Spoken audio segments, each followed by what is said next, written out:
이번 주 금요기도회를 공지하면서 제가 한 문장을 적었죠. 혹시 기억나시나요?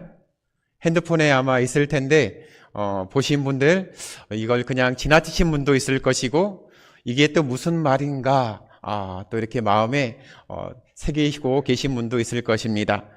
다름 아니고 기도하는 우리 양전교회는 올해 아주 잘 될 것입니다. 이렇게 적었거든요. 믿어 의심치 않으시죠? 네, 그냥 우리 교회가 잘 된다라고 했으면 조금 의심의 여지가 있거든요. 그런데 앞에 수식어가 붙었습니다. 어떤 수식어입니까? 기도하는 우리 양전교회는 올해 아주 잘 될 것입니다. 이렇게 적었죠. 마찬가지입니다. 여러분 한 분 한 분이 올 한 해 아주 잘 되기를 간절히 바랍니다. 오늘 잠 잘 오셨습니다. 그 비결을 알려드리겠습니다. 3가지만 잘하면 됩니다. 말씀, 기도, 그리고 예배입니다. 작년 말부터 올해 계속 제가 반복하는 게 있죠. 특별히 우리 항존 직분자들에게는 엄청난 부담의 짐을 지금 주고 있습니다. 말씀을 읽으시라. 그리고 기도의 자리에 참석하시라.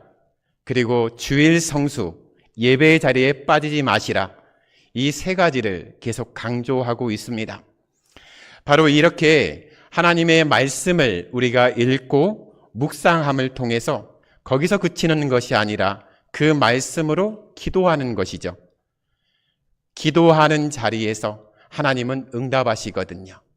기도하는 자리에서 하나님은 우리를 도우시거든요.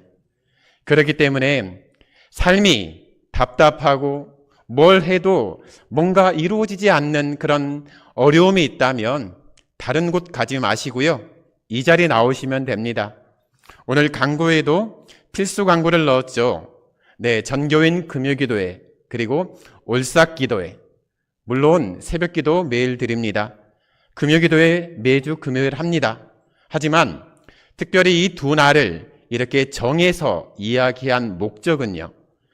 그냥 나오시는 분들만 나와서 예배하고 기도하고 돌아가는 것이 아니라 이날 한 달에 한 번 새벽기도, 한 달에 한 번 금요기도회는 꼭 참석하자는 것입니다.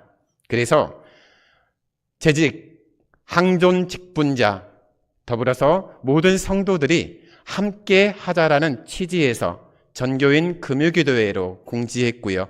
그리고 올싹기도회로 함께 하자라고 부탁을 드리고 있습니다. 꼭 이 모임에 오셔서요. 여러분들이 예수님 안에서 거하고 주님이 주시는 복을 누리는 삶이 무엇인지를 그 삶 가운데 꼭 증명해 주시는 한 해가 되길 간절히 바라겠습니다. 우리 성도님들 가운데 포도 농사를 짓는 분이 계시죠? 네, 고개 끄덕이셨습니다. 네, 작년에 포도 열매를 수확해서 아마 처음 딴 그 열매를 제게 연락을 해서 가져다 주셨거든요. 얼마나 탱글탱글하고 시중에서는 볼 수 없는 그 맛이 있었거든요. 오늘 본문은요, 바로 이 포도 농사와 관련된 부분입니다. 농부가 포도나무를 심는 목적이 있습니다. 좋은 목재를 얻기 위함도 아니고요. 또 그리고 주변의 환경을 예쁘게 가꾸어주는 조경수로 쓰기 위함도 아닙니다. 오직 딱 한 가지죠.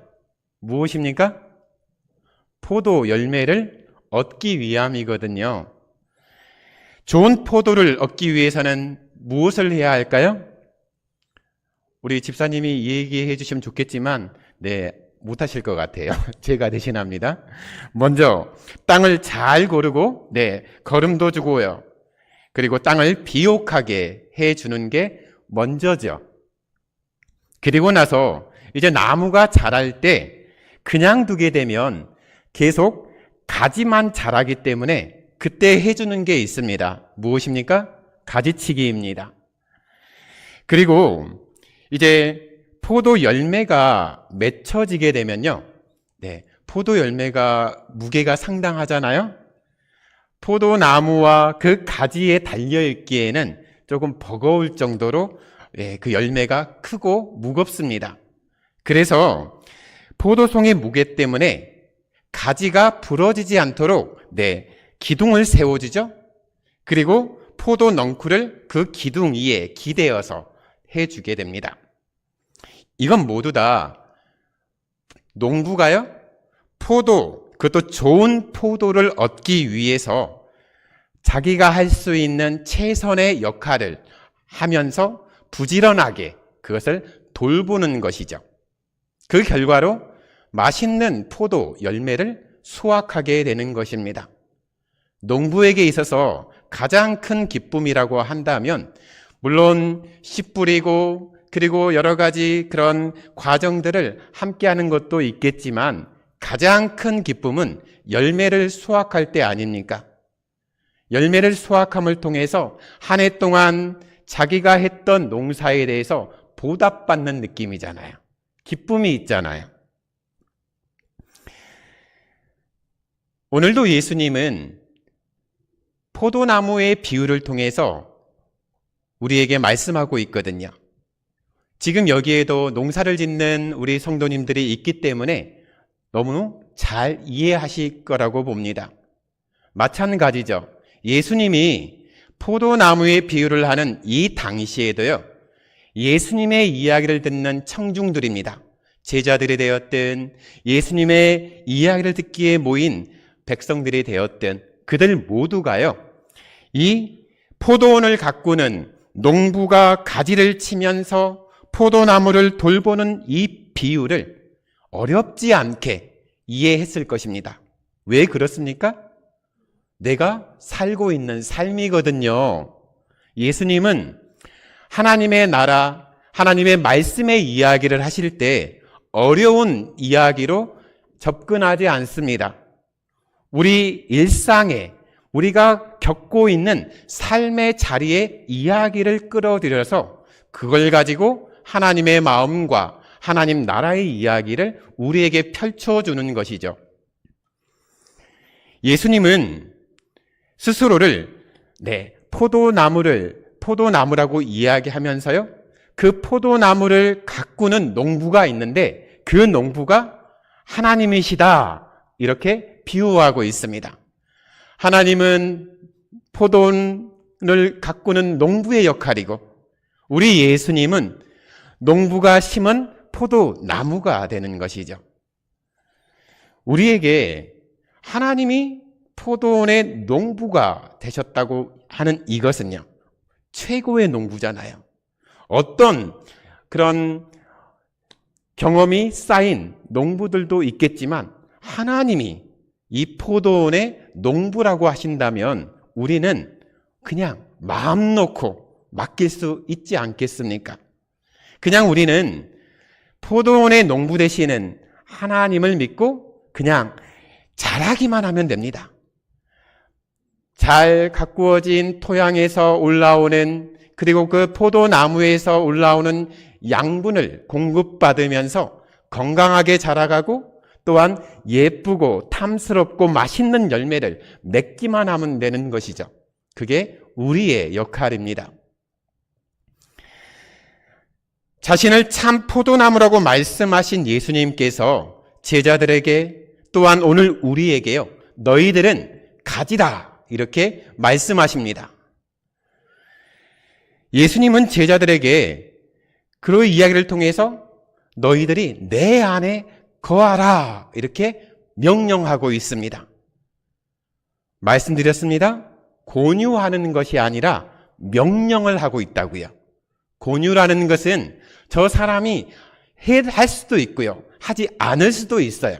하지만 명령은요, 반드시 해야만 하는 것이거든요. 예수님이 지금 제자들에게, 오늘 우리들에게 명령하고 있는 것입니다. 내 안에 거하라고요. 포도나무에서 떨어진 가지는요, 아무 열매를 맺을 수 없습니다. 제자들이 예수님을 떠나서도 아무것도 할 수 없다는 것을 하나님이 알고 있기 때문에 너희들은 내 안에 거해라 이렇게 명령하고 있는 것이죠. 나무와 가지의 관계는요, 생명을 좌우하는 연합입니다. 가지는요, 본, 나무, 줄기죠. 나무를 통해서 양분을 섭취합니다. 그리고 필요한 모든 영양소를 공급받습니다. 그래서 나무가 건강하게 되면 가지, 그리고 열매까지 자연스럽게 그 건강함이 흘러가게 되어 있습니다. 포도나무가 누구라고 말씀드렸습니까? 예수님이라고 말씀하셨죠. 그리고 그 가지를 제자들과 우리라고 이야기했습니다. 참 포도나무이신 예수님이 땅에 있는 모든 그런 비옥한 토양에서 영양분을 빨아서 가지인 우리에게 흘려 보내주는 것이죠. 포도나무의 가지가 튼튼해 보이고 아무리 멋져 보여도요, 그냥 그것이 일단 포도나무에서 꺾이거나 떨어지게 되면 어떻게 됩니까? 잠깐은 멀쩡한 것처럼 보입니다. 하지만 시간이 지나면 그 가지는 수분이라든가 영양분을 공급받지 못하기 때문에 말라버리는 것이죠. 그리고 말라버린 그 가지는 농부가 다 거두어서 그냥 땔감으로 씁니다. 불에 태워버립니다. 예수님을 믿는 것은 예수님과 연합하는 거거든요.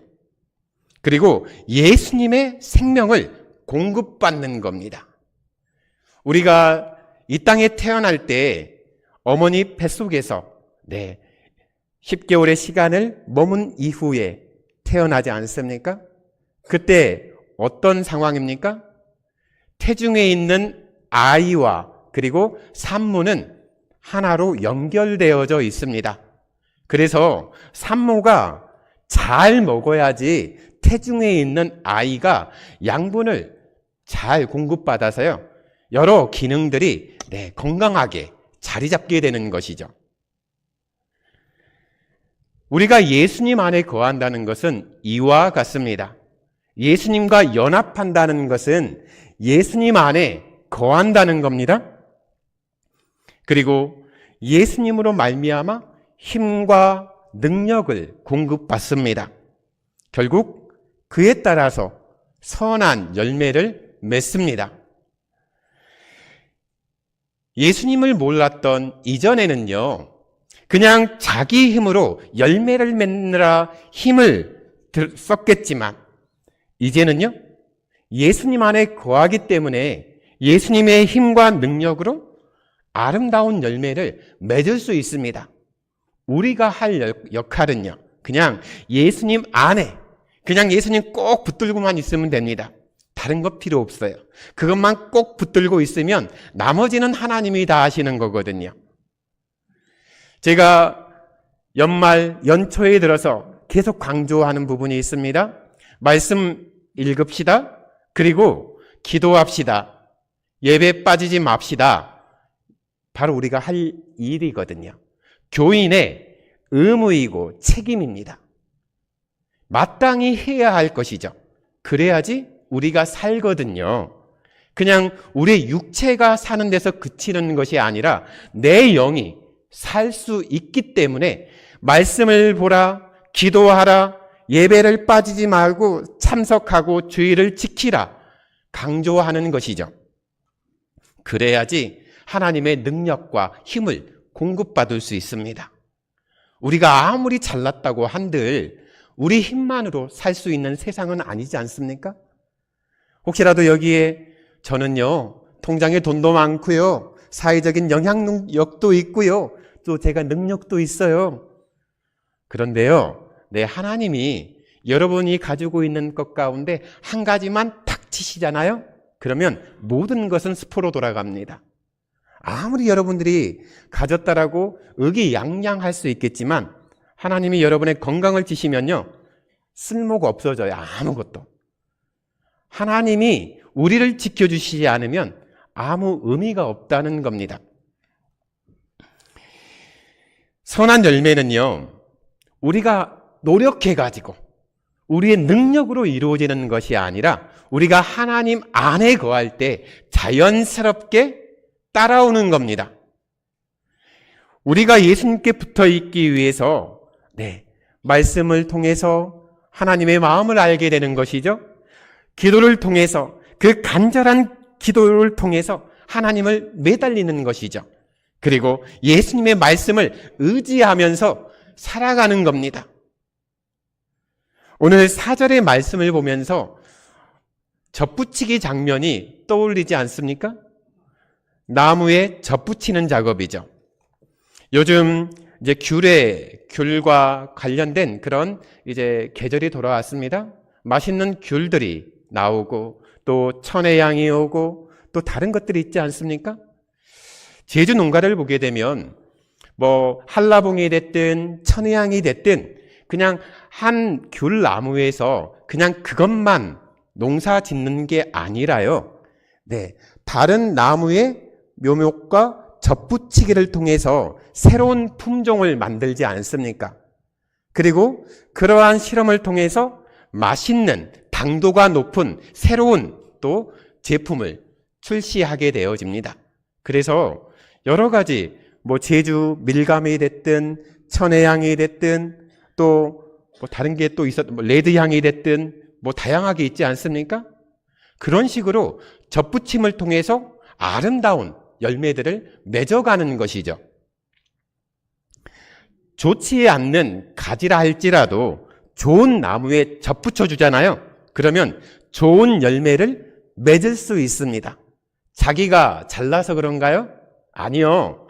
좋은 나무가 지금 있기 때문에 자기가 그 좋은 나무에 젖붙임을 받아서 그 영양분을 받아서 건강하게 자라고 열매까지 맺게 되어지는 것이죠. 그런데 예수님 안에 거한다는 것은요, 그냥 나무에 가만히 매달려 있는 가지에 비유하시면 안 됩니다. 소극적이지 않습니다.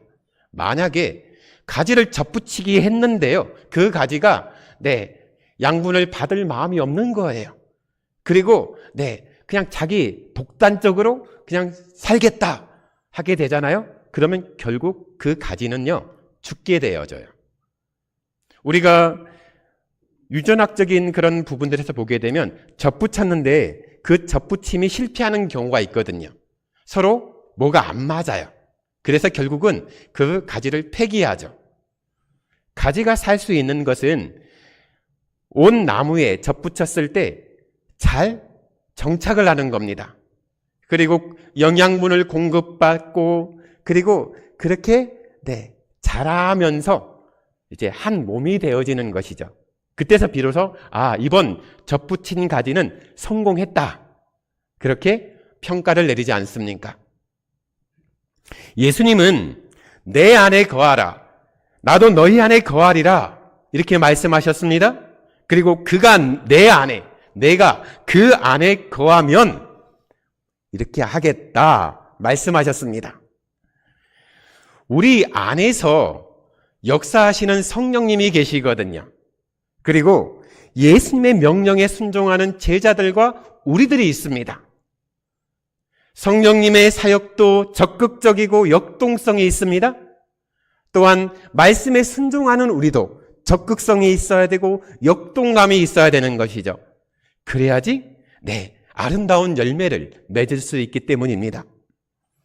하지만 그 원천은요, 그 출발은 어디에서 시작했습니까? 포도나무, 참 포도나무이신 예수님께서 시작했고 출발했거든요. 예수님을 떠나서는 가지인 우리가 아무것도 할 수 없습니다. 그냥 버려질 뿐입니다. 농부가 포도 열매를 맺기 위해서 그 긴 시간 포도나무를 가꾸고 또한 작업들을 하지 않습니까?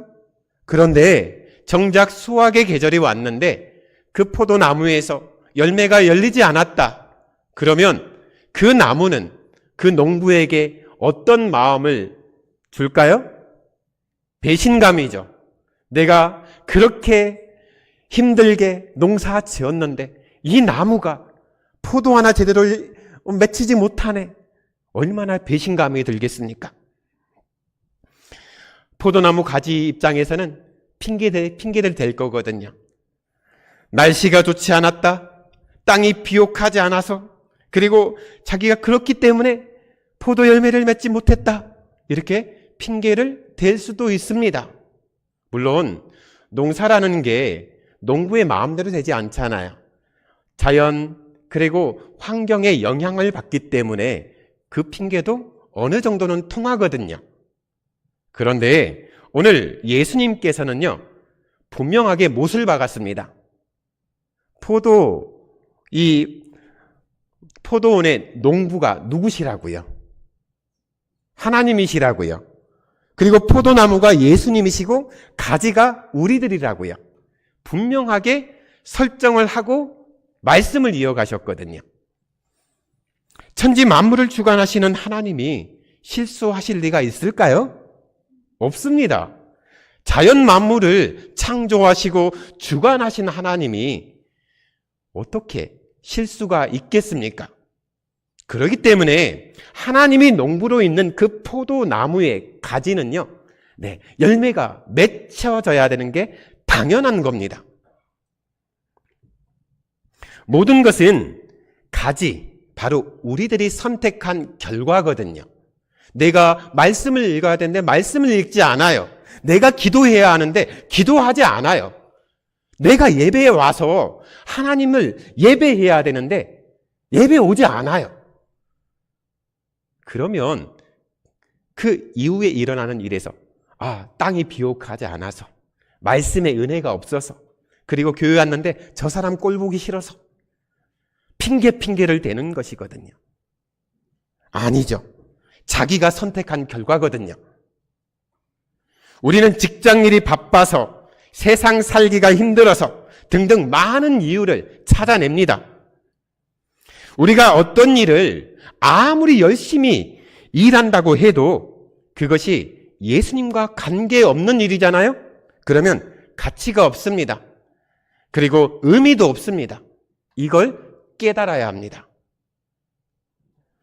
과연 진정한 열매를 내가 맺고 있는지 스스로 신앙을 되돌아보아야 합니다.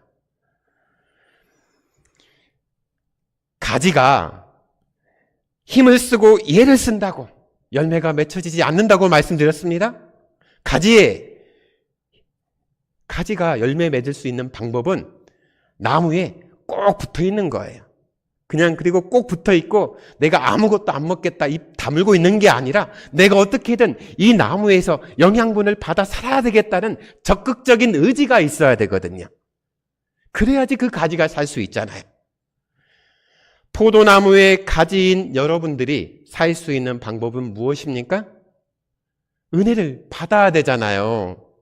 그래서 말씀 보라고 하시는 거예요. 기도하라는 거예요. 예배에 참석하시라는 거예요. 그걸 하지 않으면 여러분의 삶에는, 여러분의 믿음에는 아무런 변화가 없습니다.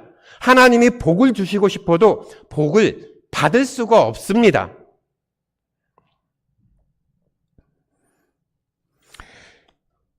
땅을 두릅하고 거름을 주는 농부의 수고로 이제 포도나무가 그 양분을 빨아 올리죠. 뿌리로부터 올라오는 그 양분이 가지에 전달되어서 이제 열매로 맺히는 것입니다. 바로 하나님의 열심이요, 부족한 그리고 연약한 우리 안에서 역사할 때 열매가 맺히는 것이거든요. 성령의 열매가 맺히는 것이고 내 삶의 선한 열매들이 맺히는 겁니다. 열매를 맺히게 한 주체가 누구십니까? 하나님이셔요. 열매를 맺히게 한 주체는 하나님이지만 하나님으로 하여금 우리로 역사하게끔 마음의 문을 열어주고 우리가 할 수 있는 일은 해야 되는 것이거든요. 우리 삶은 아무리 노력해도 목사님 아무런 변화가 없어요. 사업은 더더욱 힘들어져요. 배추 농사 작년에 망쳤어요. 어떡해요? 기도에도 응답이 되지 않는 것 같아요. 하소연할 수 있죠. 그러나 예수님 안에 거하는 사람들은요, 예수님과 연합한 우리들은 완전히 다른 삶으로 역전할 수 있거든요. 역전이 됩니다. 우리가 작년에 금요기도회에 모일 때 역전이라는 찬양을 많이 불렀습니다. 이제 역전되리라 찬양 불렀잖아요.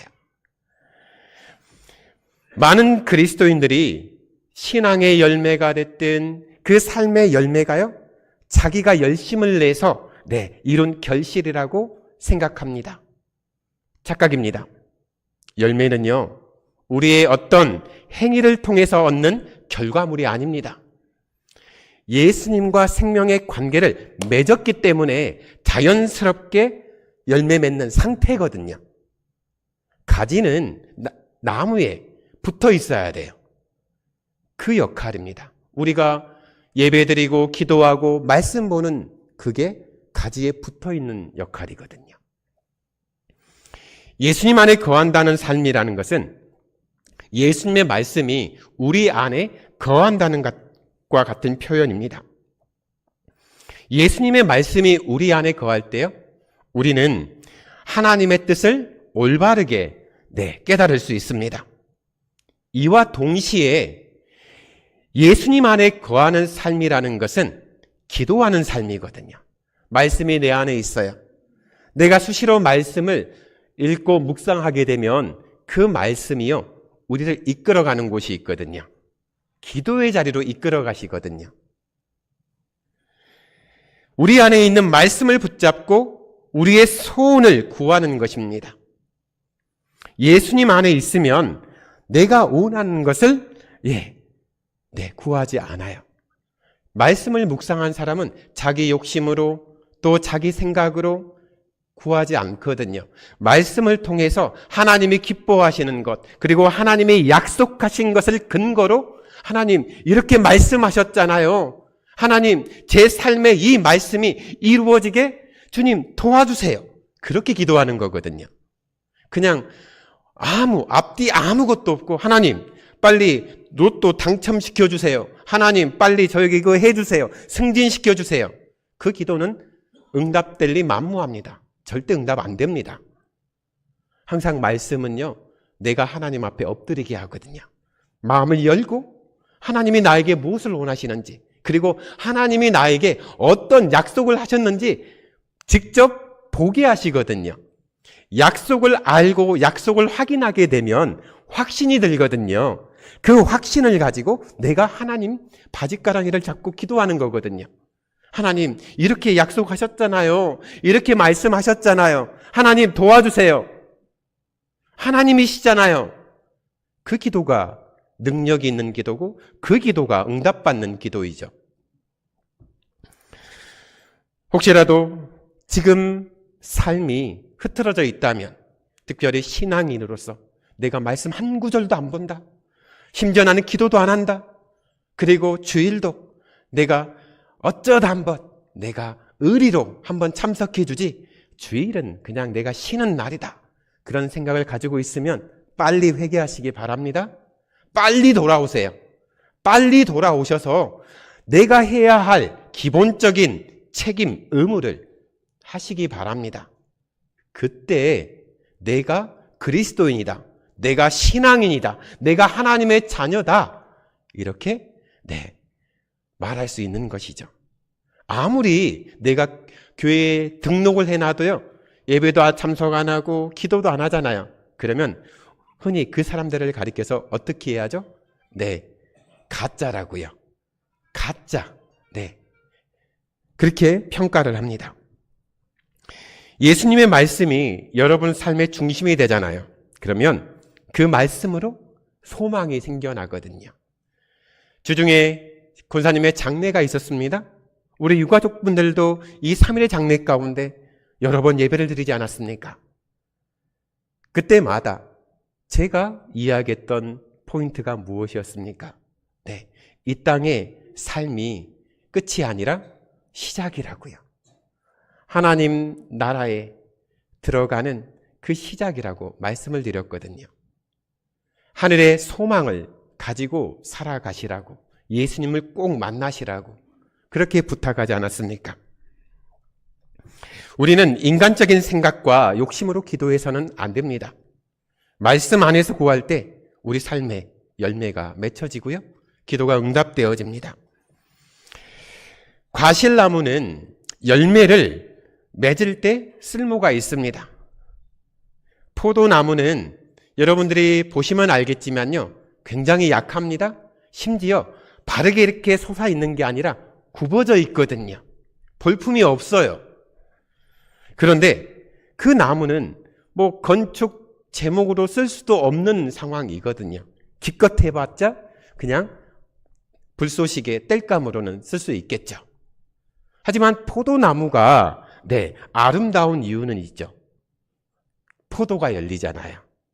포도나무에 캠벨 포도가 됐든 샤인머스켓이 됐든 그 포도가 탐스럽게 열리게 되면 그 나무가 얼마나 아름답게 보입니까? 너무나 굽어있고 보잘것없어 보였는데 열매가 맺혀 있으니까 그 가치가 증명이 되어지잖아요. 우리도 마찬가지입니다. 한번 스스로를 보세요. 자기가 너무 잘나가지고 볼 때마다 막 감탄이 나온다. 그러면 하나님께 감사하시기 바랍니다. 하지만 내가 나를 볼 때마다 부족함이 있고 연약함이 있고 못난 부분만 보인다. 그러면 자기를 보지 마시고 내 안에 계시는 하나님을 보시면 돼요. 내 안에 계신 성령님을 보시면 나의 가치가 그때서 비로소 보여지는 것이거든요. 여러분들이 여러분 안에 역사하시는 하나님, 그 성령님을 통해서 그 삶이 인정받고 또한 아름다운 열매를 맺어가기를 간절히 바랍니다. 농부의 영광, 하나님의 영광은요, 수확으로 결정되어집니다. 하나님의 영광은요, 우리들이 하나님을 믿는 믿음의 삶 가운데 열매를 맺을 때 그 빛을 발하게 됩니다. 우리는 예수 그리스도를 떠나서는 우리 영적인 생명을 유지할 수 없습니다. 마치 인공호흡기를 꽂고 있는데 그것을 떼버리면 산소 공급이 되지 않습니다. 그러면 곧 숨을 멎게 되는 거거든요. 생을 마치게 되는 것이죠. 우리의 영도 마찬가지예요.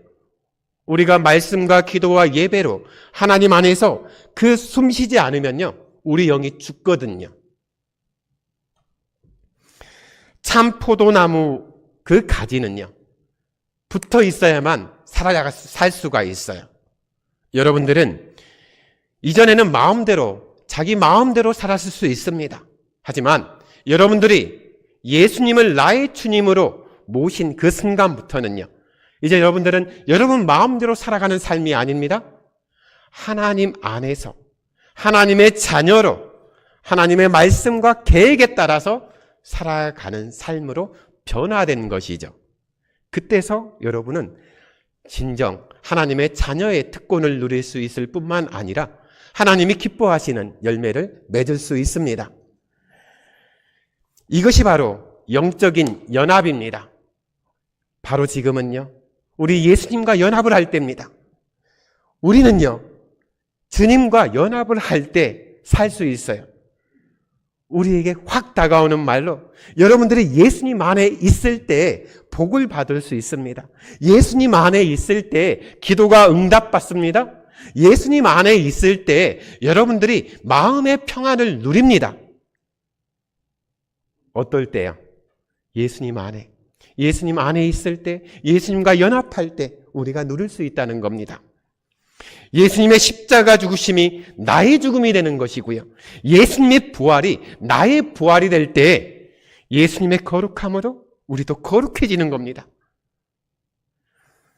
우리가 예수님과 연합을 하게 되면 보여지는 모습들이 있습니다. 내 안의 모든 열등감들이 치유됩니다. 내 안에 상처들이 치유됩니다. 내 안의 모든 죄악들이 이제 회복이 되어지는 거거든요. 용서함 받고 그 죄의 문제에서 자유로워지는 것이거든요. 예수님 안에는 늘 새로운 기회가 있습니다.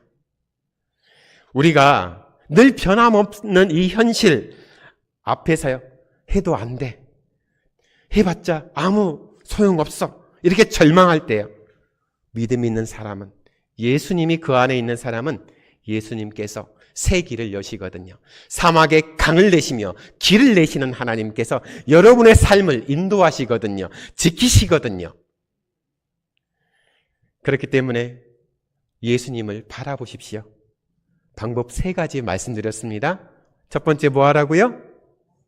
말씀 보세요. 두 번째 뭐라고요? 기도하시라고요. 세 번째 예배 참석하시라고요. 이 3가지 하는데 돈 드는 거 있습니까?